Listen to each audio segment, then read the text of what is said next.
머리 숙여 기도하겠습니다.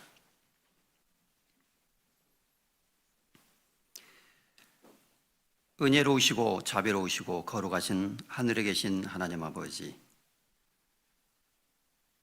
우리가 주님을 알지 못하고 죄 가운데 이뤄져 있을 때 우리를 먼저 사랑하시고 우리를 위하여 십자가에 대신 죽으심으로 그 보배로운 피를 흘리셔서 우리의 모든 죄를 영원히 그리고 깨끗이 씻어주신 거룩하신 주님, 감사를 드립니다. 이 시간 주님의 보배로운 피로 구속함을 받은 성도들, 하나님의 은혜에 감사하며 하나님 앞에 모여 있습니다. 거룩한 주의 날을 맞이하여 하나님의 말씀 앞에 있는 모든 성도들, 하나님께서 굽어 살펴주시고 이 시간 우리의 마음과 영혼이 주를 향하여 더욱 열리며 하나님께 가까이 나아갈 수 있게 하시고 우리의 마음의 눈을 밝히셔서 하나님의 뜻과 계획과 또 우리의 삶 속에서 하나님께서 원하시는 것이 무엇인지를 밝히 알 수 있도록 하나님의 지혜를 우리에게 허락해 주시기를 원합니다. 우리 교회를 주님께서 사랑하셔서 하나님의 말씀 반석 위에 더욱 굳건히 세워주시고 모든 성도들 그 말씀에 붙잡혀서 말씀 위에 서서 좌로나 우로나 흔들리지 않고 모든 시험을 통과하며 이기며 승리하는 삶을 살아갈 수 있도록 인도해 주시고 어떠한 상황 속에서도 주님을 붙잡는 우리의 믿음을 지킬 수 있도록 인도해 주시기를 원합니다. 또 우리 주변에 이뤄져 있는 영혼들을 보며 불쌍히 여기는 마음을 허락해 주시고 또 담대한 마음을 주셔서 그들에게 주의 복음을 꺼리낌 없이 전할 수 있도록 용기와 지혜를 허락해 주시기를 또한 원합니다. 여러 가지 어려움과 시험 가운데 있는 성도들 위로해 주시고 특별히 병중에 있으므로 함께 할 수 없는 분들, 또 여러 가지 어려운 상황에 있는 분들, 경제적인 고통과 또 마음의 어려움 속에 있는 성도들 힘 주시고 하나님의 말씀으로 붙잡아 주시기를 원합니다. 멀리 선교 지역에서 수고하시는 선교사님들과 함께하는 우리의 모든 가족들과 같이 하여 주시고 코로나로 인해서 힘들고 어려운 상황 속에서도 하나님의 영광을 나타낼 수 있도록 그들과 함께해 주시기를 또한 간구드립니다. 처음 시작하는 시간부터 마치는 시간까지 주 성령님께서 이 시간 말씀을 듣는 모든 사람의 마음과 생각을 주장하여 주시기를 바라며 우리를 죄에서 구원해 주신 우리 주 예수 그리스도의 이름으로 감사하며 기도드렸습니다. 아멘. 다 같이 마태복음 4장 찾겠습니다.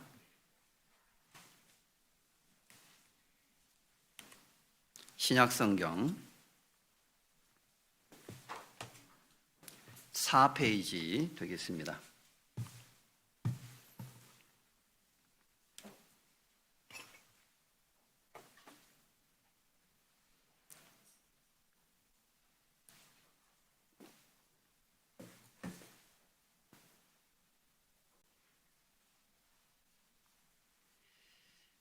찾으셨으면 제가 소리를 내서 1절부터 11절까지 낭독해 드리겠습니다.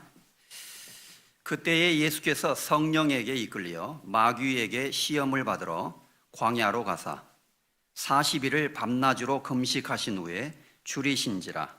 시험하는 자가 예수께 나와서 가로되 네가 만일 하나님의 아들이거든 명하여 이 돌들이 떡덩이가 되게 하라.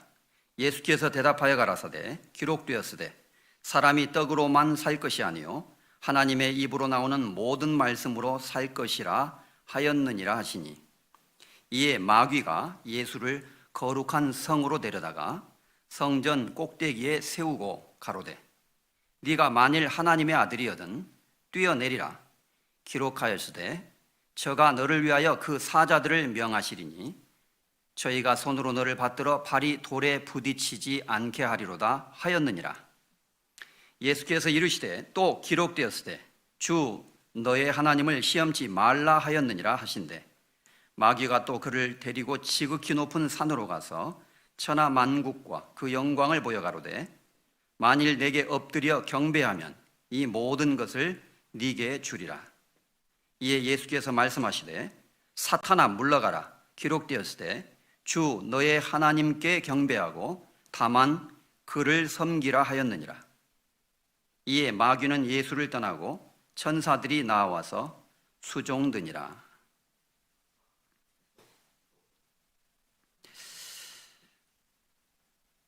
우리가 이 성경을 통해서 예수 그리스도께서 경험하셨던 일들을 잘 알고 배우는 것은 중요한 일이라고 생각합니다. 우리의 죄를 구원하시고 우리를 죄로부터 구원하셔서 하나님의 자녀를 삼으시는 그 구원의 역사를 이루시기 위해서 예수님께서 이 땅에 오셨고 그분은 우리와 같은 인간의 몸을 입으시고 한 인간으로서의 삶을 하나님의 뜻을 따라 사셨고 또 하나님의 뜻을 순종하심으로 이루셨습니다. 그 예수님께서 하신 모든 일 속에 우리가 알아야 되고 또 배워야 되는 중요한 내용이 담겨 있습니다. 오늘은 시간이 허락되는 대로 이 마태복음 4장에 예수님께서 광야에서 시험을 받으시는 이 장면을 좀 한 구절씩 생각해 보면서 그리스도께서 이 땅에 왜 오셨으며 왜 광야의 이 고난의 과정을 통과하셨는가, 그리고 그는 결국 왜 십자가에 죽으셨는가. 먼저 그리스도께서 이 광야의 시험을 통과하셔야만 되는 그 이유와 이 사건의 의미가 무엇인지를 좀 생각하고 잘 배울 필요가 있겠습니다.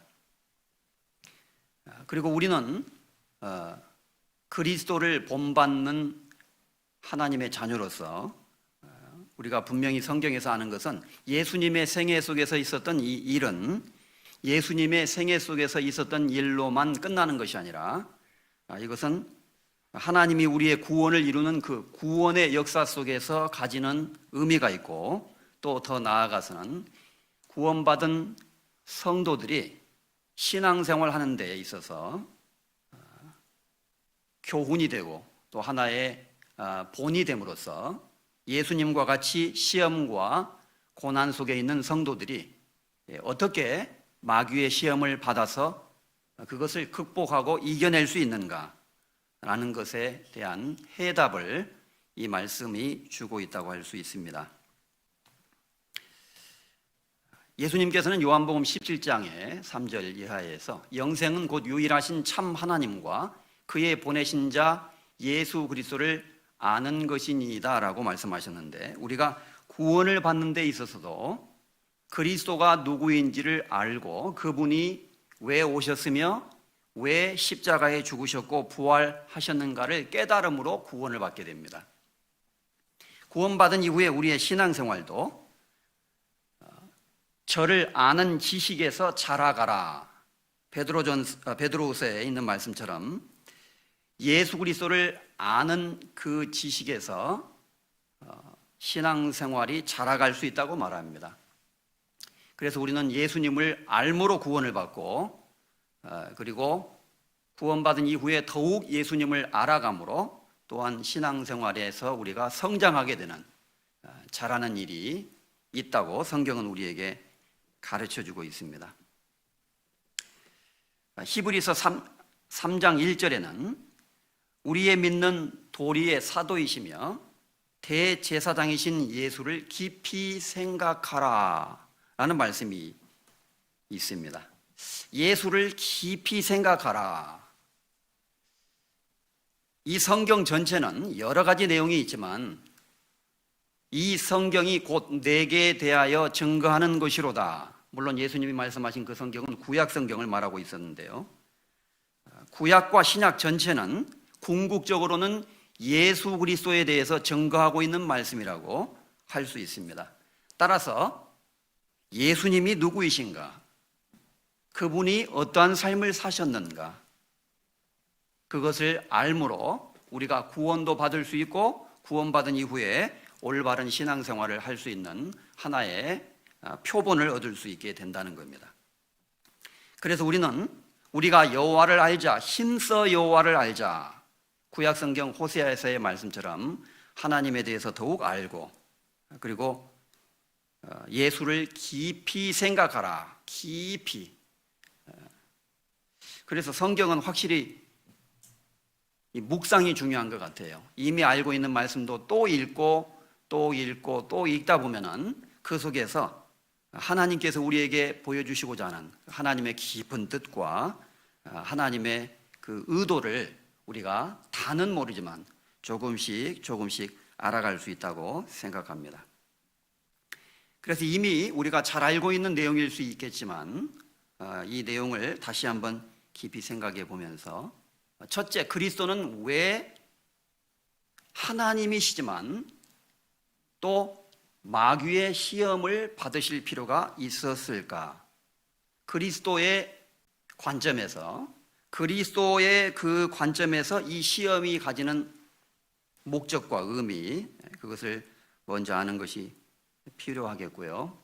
그 다음에 두 번째는 그것이 우리에게는 현재 신앙생활 속에서는 어떠한 의미가 있는가, 우리에게 어떤 도움을 주는가. 예수님이 경험하신 그 일, 쉽게 말하면 시험을 받으셨지만 시험을 이기셨잖아요. 그 시험을 이기신 예수님의 그 모습은 우리에게 어떠한 본을 보여주고 있는가. 예수님이 하신 일이니까, 하나님께서 하신 일이니까 나하고는 상관이 없는 동떨어진 일이라고 생각할 수 있지만 사실은 그렇지 않다는 겁니다.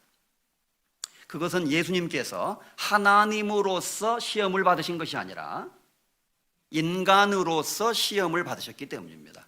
그는 완전한 한 인간으로서 우리와 똑같은 인간의 육체를 입고 사람의 모양으로 나타나셔서 마귀의 시험을 받으셨고 또 그 마귀의 시험을 이기셨던 것입니다. 예수님이셨으니까 이렇게 이기실 수 있었겠지, 그렇게 생각하는 것은 성경적인 것도 아니고 결코 올바른 것이 아닙니다. 그분은 한 인간으로서 시험을 받아서 그 시험을 이기셨다는 사실을 우리가 주목해야 되겠습니다. 먼저 4장 1절의 서두에 이 말씀을 보면, 그때에 예수께서 성령에게 이끌리어 마귀에게 시험을 받으러 광야로 가사 40일을 밤낮으로 금식하신 후에 줄이셨다, 이렇게 기록하고 있습니다.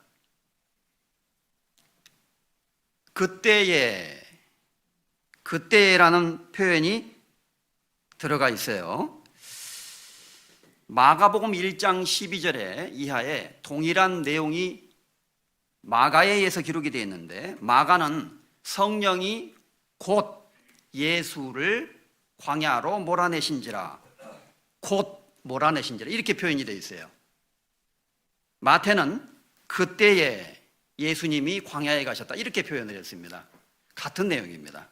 그때라는 것은 그 앞에 3장 후반 부분에 예수님이 요단강에서 침례를 받고 올라오실 때에 하늘에서 하나님의 음성이 들리고 성령이 비둘기 같은 모습으로 내려오시면서 하나님의 인치심이 있었습니다. 하늘로서 소리가 있어 말씀하시되 이는 내 사랑하는 아들이요 내 기뻐하는 자라 라는 음성이 들릴 그 사건이 있었을 때에 곧바로 예수님이 광야로 시험을 받으러 나가셨다, 이렇게 표현하고 있는 것입니다. 예수님이 이 마태복음 3장 후반에 침례를 받고 올라오실 때는 하나님이 정말 기뻐하셨어요. 우리가 아는 대로 성경에는 성부 하나님, 그리고 성자 하나님, 성령의 하나님, 삼위의 하나님이 계시다는 것을 알고 있습니다. 예수님이 침례를 받고 올라오시는 이 장면은 자주 우리가 성경에서 배우지만 장차 예수님께서 모든 인간의 죄를 짊어지시고 십자가에 죽으셔서 무덤에 장사되셨다가 다시 부활하실 것을 미리 예고편으로 보여준 겁니다. 영화로 말하면 프리뷰라고 할 수 있어요. 미리 보여준 거예요. 그래서 예수님이 요단강에 침례를 받으러 세례 요한에게 오셨을 때 요한이 말했습니다. 이런 일은 있을 수 없습니다. 당신이 저에게 세례를 주셔야 할 터인데 제가 어떻게 당신에게 세례를 줄 수 있겠습니까? 예수님이 말씀하시기를 아니다. 우리가 이와 같이 하여 모든 의를 이루는 것이 합당하니라.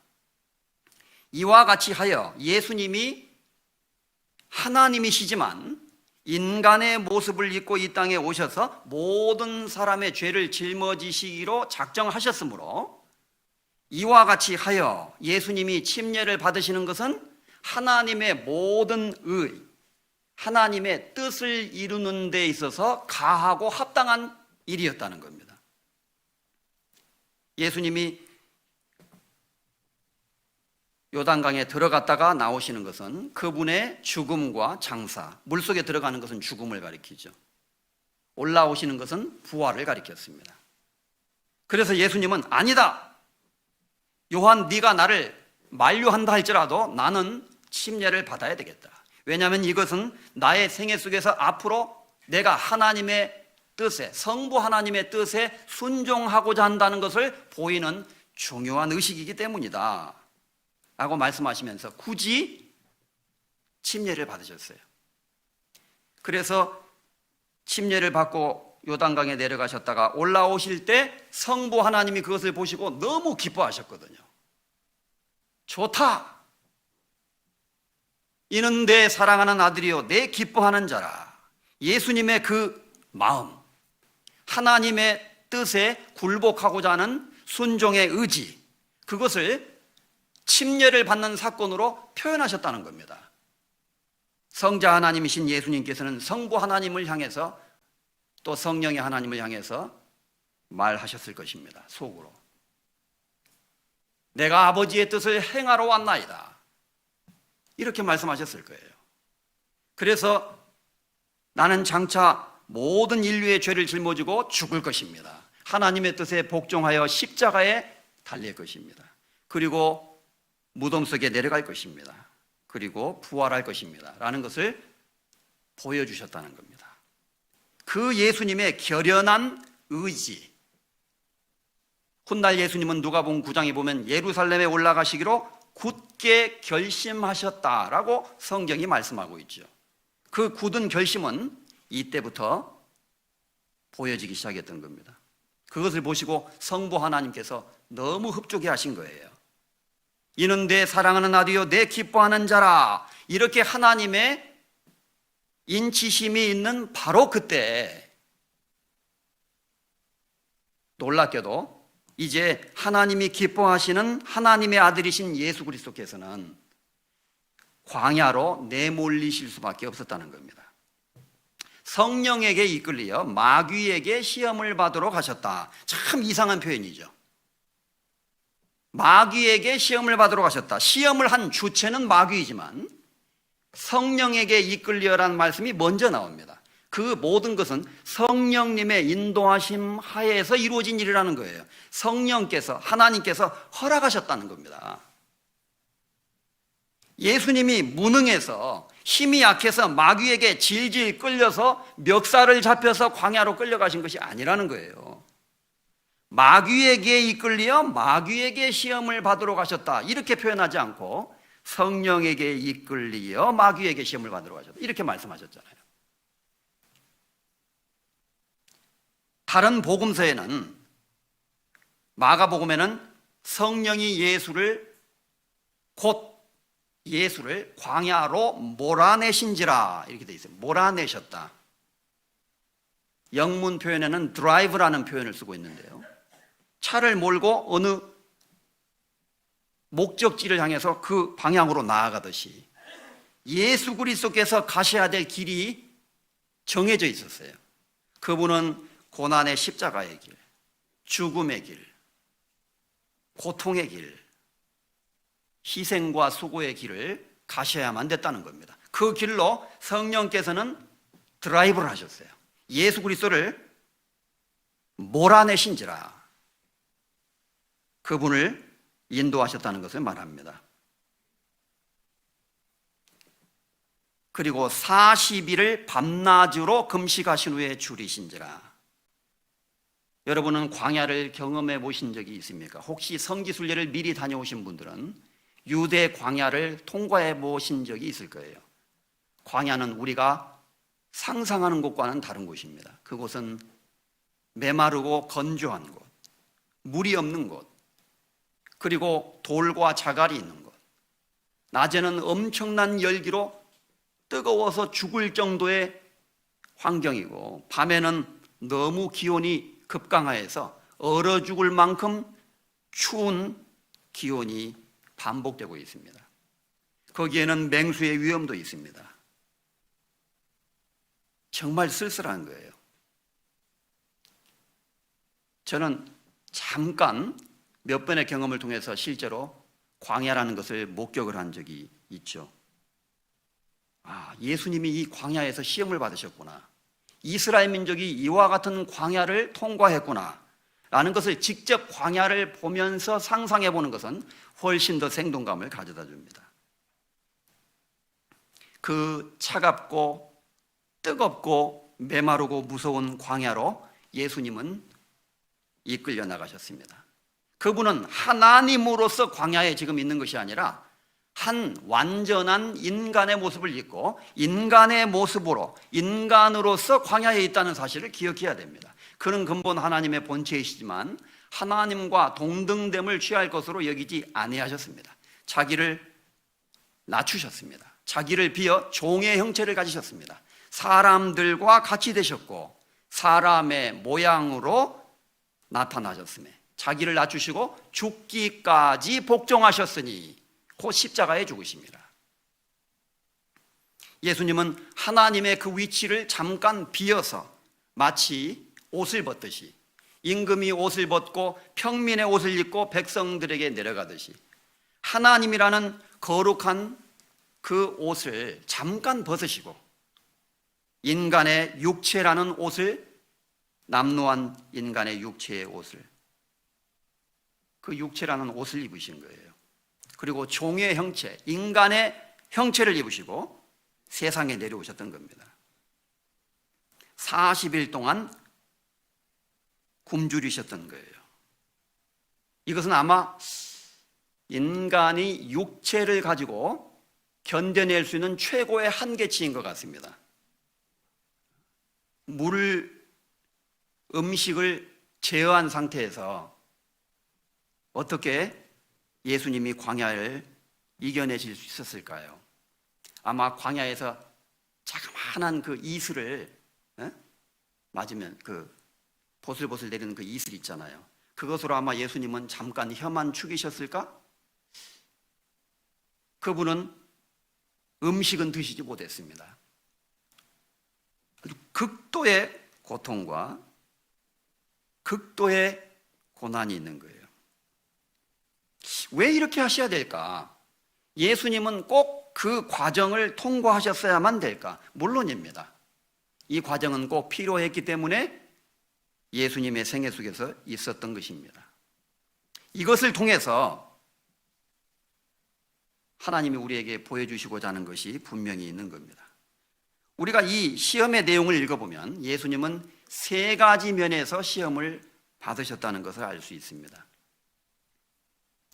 첫째, 마귀는 당신이 하나님의 아들이라면 이 돌들을 명해서 떡덩이가 되게 하십시오.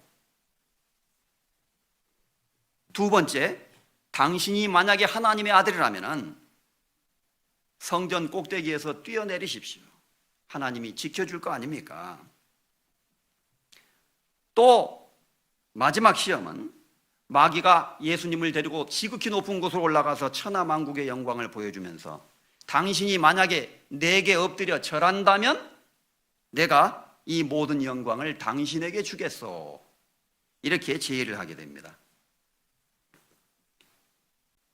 이렇게 세 가지 면에서 마귀는 시험을 했는데요. 이때마다 예수님은 하나님의 말씀을 보기로 해서 세 번 다 마귀의 시험을 보기 좋게 이겨내시고 물리치시게 됩니다. 결론은 시험을 받으시고 승리하셨다는 데 있는 거예요. 시험을 받는 것은 죄가 아닙니다. 시험을 받아서 시험에 빠지는 것이 죄입니다. 우리가 이 세상에 살면서도 우리도 마찬가지잖아요. 육신을 입고 사는데 우리 주변에 여러 가지 모양의 시험과 또 죄가 있습니다. 시험에 노출되는 것은 죄가 아닙니다. 시험에 빠지는 것이 죄입니다. 그래서 예수님은 먼저는 예수님 편에서 마귀의 시험을 이기시고 극복하심으로 말미암아 승리하시는 그리스도, 마귀의 유혹과 시험을 극복하시고 승리하시는 그리스도의 모습을 우리에게 보여주셨습니다. 바로 예수님만이 이 세상에서 마귀의 시험을 이길 수 있는 유일한 분이라는 것을 우리에게 보여주는 거죠. 사실 인간에게 시험이 있었을 때 첫 번째 그 시험에서 넘어진 사람은 아담이었습니다. 이 마귀를 마태복음에서는 마귀라고 불렀는데 다른 복음서에는 시험하는 자가 와서, 시험하는 자가, 이렇게 마귀를 다른 이름으로 부르고 있어요. 마귀의 직업이 시험을 거는 겁니다. The tempter, 유혹하는 자예요. 유혹하는 자. 그는 에덴 동산에서부터 인간을 유혹해서 시험에 빠져들게 했고 시험에 넘어지도록 했습니다. 그래서 온 인류가 죄에 빠지게 했고 그 죄로 인해서 고통을 가져오게 한 장본인이었던 겁니다. 마귀는 하나님처럼 되려다가 타락한 천사가 루시퍼가 마귀가 된 거잖아요.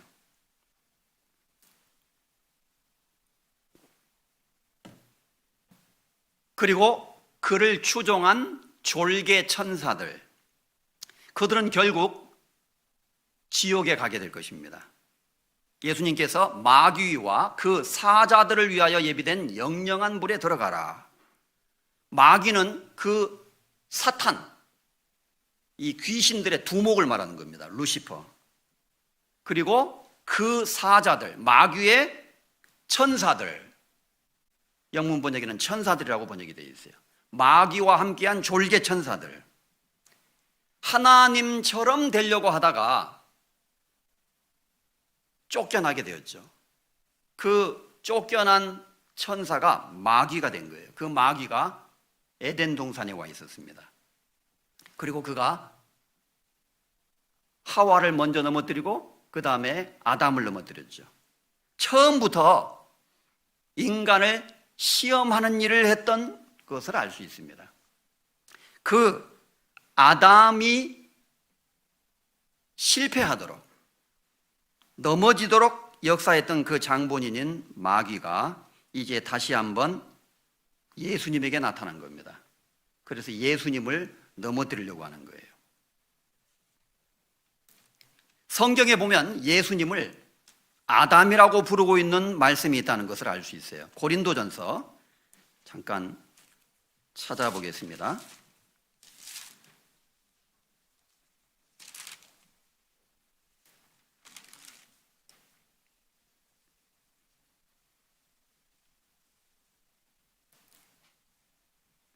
고린도전서 15장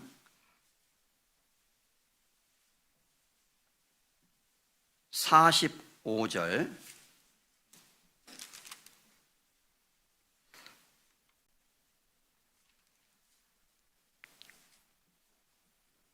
(284페이지입니다) 고린도전서 15장 45절입니다.